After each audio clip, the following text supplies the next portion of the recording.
Dar viena sporto šaka su ginklais, žinoma nuo gladiatorių laikų, fektavimas. Nors ši sporto šaka masiškumu krepšinio ir nelenkia, tačiau populiari tarp įvairaus socialinio sluoksnio žmonių.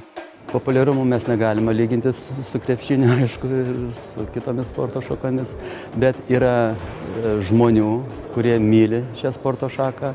Myli šią sporto šaką ne tik mūsų Lietuvoje gyventys žmonės, myli Lietuvoje dirbantis užsieniečiai.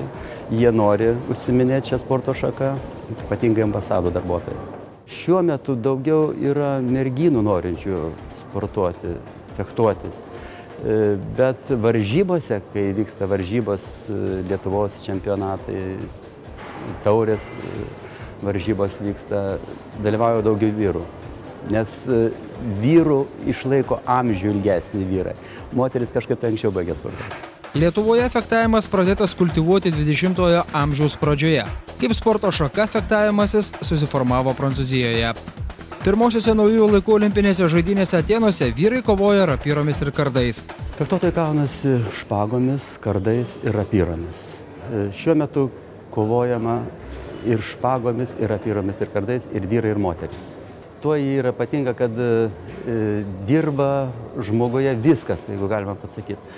Ir daugelis fektuotojų todėl ir gal yra tokie intelekto žmonės. Ir ta sporto šaka pasaulyje, ypatingai Europoje, yra gan populiari tokiose išsivyščiuose, turtingose sporto valstybėse, kaip Italija, Prancūzija, Vokietija. Lietuvoje sąlygas turbūt turi geresnės, aš negaliu sakyti geriausias, Vilniečiai. Turi specializuotą sporto salę, kartu su penkiakovininkais treniruojamės. O kauniečiai tokios specializuotos salės neturi, jie glaudžiasi Lietuvos kūno kultūros akademijoje. Šiemet klaipėdiečiai mokykloje glaudžiasi. Aišku, nori fektavimu užsiiminėti ir Panevėžys, Šiauliai, bet šiuo metu tokių salių neturime, aišku, neturime ir trenerių.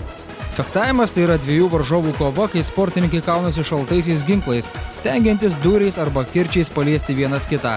Kova su varžovu yra psichologinio turinio, jai būdinga intelektinė kryptis. Tomas Ramanskas, Vytautas Juknys, Sport 1 žinios +, Vilnius.